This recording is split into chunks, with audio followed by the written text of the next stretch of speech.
Online gaming act के आ जाने के बाद गिरफ्तारियां कम ही नहीं हो रही हैं और इस ऑनलाइन गेमिंग पर जितना कंटेंट बनाएं उतना ही शायद कम है, क्योंकि ऑनलाइन गेमिंग में एक नए तरीके की केस आपको सामने मैं प्रेजेंट करने वाला हूं। उस केस का नाम है अनुराग द्विवेदी केस।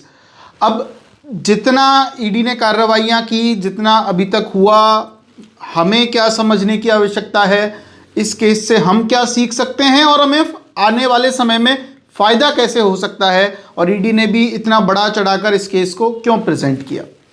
देखिए, सारे सवालों का एक ही जवाब कि ऑनलाइन बैटिंग, ऑनलाइन गैम्बलिंग या इसको सट्टेबाजी कह लें, ये गलत तो थी ही। और लगभग आज से 2 साल पहले से हम जब वीडियोस बना रहे हैं, कभी पॉडकास्ट में बोल रहे हैं, तो सभी के मन में एक ही सवाल था कि साहब आप इतना बोल रहे हो, ये हो जाएगा, वो हो जाएगा, आप इनको पकड़ के दिखाओ, सुरेश रैना को पकड़ के दिखाओ, शिखर धवन को दिखाओ, MS धोनी, अनुराग द्विवेदी, इन लोगों के बारे में तो कोई कुछ नहीं करता। हमने 200, 500, 1000 रुपये का गेम खेल लिया, हमारा कोई क्या कर लेगा। तो देखिए, शुरुआत हो चुकी है। हमने बताया विंजो के फाउंडर के बारे में, हमने बताया फेयर प्ले के बारे में, सुरेश रैना, शिखर धवन, इन सब लोगों के बारे में बात की। हमने यहाँ तक विश्व सुंदरी के बारे में भी बात की, और वसी राउतेला मैम के बारे में कि वो किस तरीके से ईडी के नोटिस का जवाब दे रही हैं, ईडी की इंटेरोगेशन में शामिल हो रही हैं। और अब एक नया नाम आ गया, अनुराग द्विवेदी। अनुराग द्विवेदी पर गाड़ियां उनकी सीज की हैं, जितने भी करोड़ों रुपए की उनकी गाड़ियां हैं। लग्जरी गाड़ी का शौक था। दुबई में जो प्रॉपर्टी उन्होंने खरीदी और दुबई में हवाला के थ्रू या जिस भी तरीके से क्रिप्टो के थ्रू उन्होंने जो फंड भेजा, उसकी भी जांच चल रही है। यहाँ जो उन्होंने अलग अलग लोगों के नाम से जो फ्लैट्स और लैंड्स परचेज की हुई थी, उनका भी सीजर किया जा रहा है। और ECIR enforcement case information report, जो कि एक FIR की तरह ही होती है, that is first information report. PMLA act, यानी आप एक छोटा सा समय इस चीज के लिए भी निकालिए, जो भी इस वीडियो को देख रहे हैं, कि आखिर ED और PMLA के बारे में अगर आपके दिमाग में प्रश्न है कि आखिर है क्या ये ED PMLA, काम कैसे करती है, क्या काम होता है, क्या किसी को भी अरेस्ट कर सकती है, क्या CBI की तरह होती है, एक छोटा सा प्रयास करता हूं आपको इसको डिकोड करने का। देखिए, PMLA एक्ट है, ये कानून है PMLA, जिसका पूरा नाम है prevention of money laundering act, यानी मनी लॉन्ड्रिंग को प्रिवेंट करने के लिए कानून बना दिया। अब मनी लॉन्ड्रिंग कहेंगे किसको? जो प्रोसीड ऑफ क्राइम है। अब प्रोसीड ऑफ क्राइम क्या है कि किसी भी, जैसे कोई भी अमाउंट है, मान के चलिए 1 लाख रुपए का अमाउंट है, और आपने वो 1 लाख रुपए कमाया कैसे, अगर वो उस क्राइम का पार्ट है, जैसे इनका जो विंजो फेयर प्ले और इनके फाउंडर्स और इनको जो अरेस्ट किया है, इसमें करोड़ों रुपए का सीजर किया, और इसलिए सीजर किया, जैसे शिखर धवन, सुरेश रैना की 11 करोड़ रुपए की प्रॉपर्टी को सीज किया, इंक्लूडिंग म्यूचुअल फंड्स भी उनके सीज कर लिए गए, और जो म्यूचुअल फंड सीज किए गए उसको प्रोसीड ऑफ क्राइम माना, जो कि इस PMLA एक्ट के अंडर आता है। अब प्रोसीड ऑफ क्राइम क्या हुआ कि आपने इलीगल माध्यम से कमाया हुआ पैसा प्रोसीड ऑफ क्राइम कहलाएगा। अब ये लोग क्या करते हैं भाई, जिसमें जितना दिमाग वो उतना ही काम करेगा। ये लोग क्या करते हैं, जैसे पैसा कमा लिया, पैसा कमाने के बाद मम्मी के नाम से ज़मीन खरीद ली, बुआ जी के नाम से ज़मीन खरीद ली, अपने भांजे के नाम से ज़मीन खरीद ली, किसी दोस्त के नाम से ज़मीन खरीद ली, उसको फ्लैट दिला दिया। और ये क्या सोचते हैं जी कि हमारे देश की इन्वेस्टिगेशन एजेंसियां बेवकूफ़ हैं, इनको क्या पता है।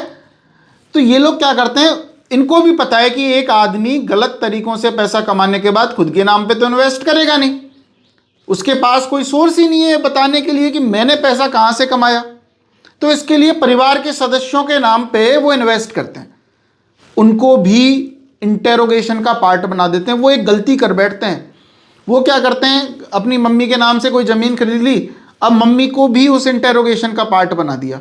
अब मम्मी से ये तो पूछा जाएगा कि मैम आप 40 साल की हो गई हैं, आपने आज तक 39 साल में आपके करोड़ों रुपए की इनकम नहीं थी और आपने अरबों रुपए इन्वेस्ट कर दिए।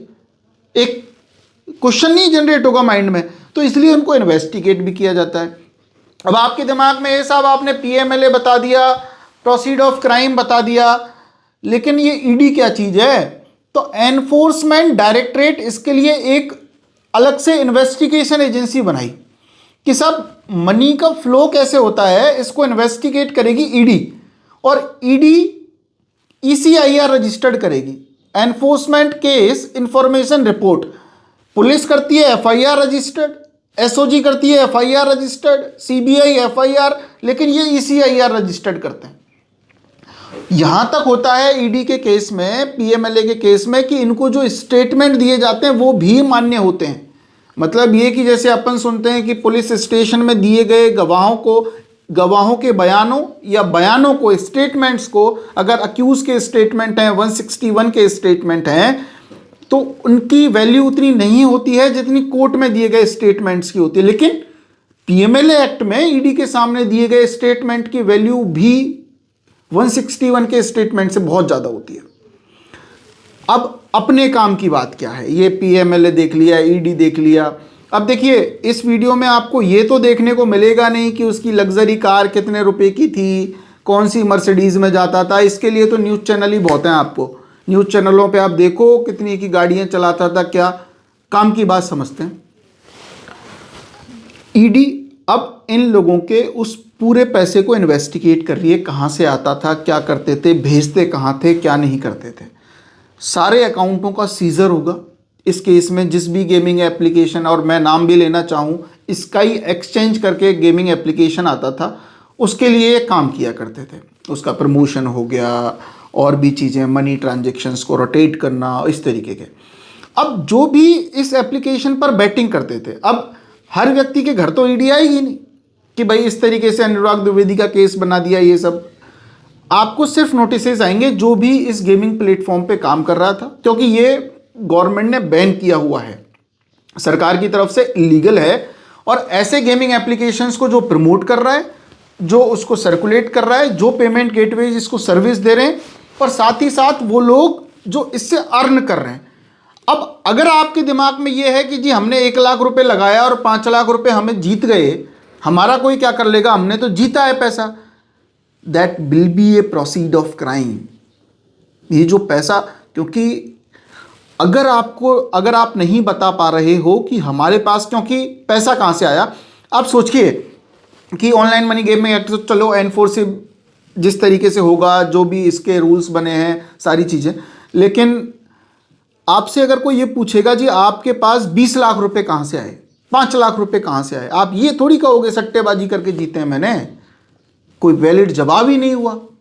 और ये मुझे ये भी पता है कि आप ये भी कह दोगे, जो भी व्यक्ति गेम खेल रहा है, 20 लाख रुपए ईडी का नोटिस आ गया, जी ले लो मेरे से तो, और मेरे को छोड़ दो। लेकिन ऐसा नहीं है, आपको पूरे चेन सिस्टम का पार्ट बना के इन्वेस्टिगेट भी किया जाएगा, इंटेरोगेट भी किया जाएगा। ये मैं डराने के लिए नहीं बना रहा हूँ ये वीडियो, ये माहौल ही ऐसा है। आप सोचो, अपन सब लोगों के मन में सवाल था, मेरे भी मन में था। मैं तो हालांकि पॉडकास्ट वगैरह में बोलता था कि रोहित शर्मा ये बोल रहा है कि गेम खेलो, ये खेलो, मेरी गाड़ी ले जाओ, वो ले जाओ, तुम खुद खिलाओ ना, बच्चों को खिलाओ अपनों को। और इस तरीके से उन लोगों के इन्फ्लुएंस में आके हम लोगों ने गेम खेला, जो भी लोग इसमें फंसे। और मुझे तो बहुत खुशी है कि कुछ लोग कमेंट्स भी कर रहे हैं कि हाँ साहब हमने गेम खेलना बंद कर दिया, ये सब ठीक है। आगे भी जो लोग गेम खेल रहे हैं, मेरी गुजारिश यही है कि उनको बंद करें। साइबर सेल का नोटिस एक अलग विषय है, उसका सॉल्यूशन है, सारी चीज़ें हैं। ईडी के नोटिस में ये मानो आप एक लाइलाज बीमारी लग जाती है, इस तरीके से हो जाता है जैसे कैंसर जैसी बीमारी। आप मानो हमेशा आपके सर पर एक तलवार लटकी रहेगी, परेशानियां होंगी आपको, और जो भी इस तरीके के काम में इंडल्स हैं। आप सोचो कि इन बड़े बड़े लोगों को जब नहीं छोड़ा, जबकि इनके पास पैसा है देने के लिए, लॉयर्स हायर करने के लिए फीस है, सब कुछ है, लेकिन फिर भी शिकार हो रहे हैं क्योंकि काम ही ऐसा किया है। आम लोगों की क्या हालत होगी। तो एक सलाह है, जो भी जिस भी तरीके का भाई माने, छोटा बड़ा जो भी माने आप, कि इस ऑनलाइन गेमिंग के जंजाल से निकलें। एक प्रीवियस वीडियोस हमने बनाई जिसमें सरकार रेगुलेट करेगी इस गेमिंग इंडस्ट्री को, सही तरीके के गेमिंग एप्लीकेशंस आपके सामने आएंगे, आप अपना एंटरटेनमेंट उन गेमिंग एप्लीकेशंस के माध्यम से कीजिए। उन गेमिंग एप्लीकेशंस में आप इंडल्ज होइए जहाँ पे मनी ट्रांजेक्शन्स अभी नहीं हैं। अगर आपको लगता है कि क्योंकि नर्व्स रिलैक्सेशन का सिस्टम होता है, ये एक आदत जिसको बोलते हैं, जैसे किसी को सिगरेट पीने की आदत होती है, किसी को चाय पीने की आदत होती है, किसी की लड़कियों से बात करने की, किसी की गेम खेलने की, किसी की क्रिकेट खेलने की, किसी की क्या वो कहते हैं ना, नर्व्स रिलैक्स करनी होती है हर इंसान को। तो अगर ऐसा आपको लगता है कि मैं गेमिंग के बिना रह ही नहीं सकता, मुझे गेम खेलना बहुत ज़रूरी है एंड ऑल दीज थिंग्स, तो मनी ट्रांजेक्शन्स जिसमें नहीं है उन गेमिंग एप्लीकेशंस पर आप पार्टिसिपेट करिए, क्योंकि ये एक सट्टेबाजी का जो गिरोह कुछ लोगों ने बना के और प्रमोट करके और आपको बेच रहे हैं। सोशल मीडिया इन्फ्लुएंसर्स की भी ये हालत है, सबसे पहले तो अपने फॉलोअर्स बढ़ाते हैं, फॉलोअर्स बढ़ाने के बाद सिर्फ उनको यही काम होता है कि अब गेमिंग एप्लीकेशन का कोई प्रमोशन मिल जाए और उसको प्रमोट करें, पैसा कमाएं। हालांकि सोशल मीडिया इन्फ्लुएंसर्स भी साइबर क्राइम की मुहिम में साथ आ रहे हैं अवेयर करने के लिए, और मैं तो चाहूँगा जो भी सोशल मीडिया इन्फ्लुएंसर है कम से कम अपने चैनल पर एक वीडियो तो ऐसी डाले जिसमें साइबर क्राइम क्या है, gaming application, trading and all these things सभी को बताए।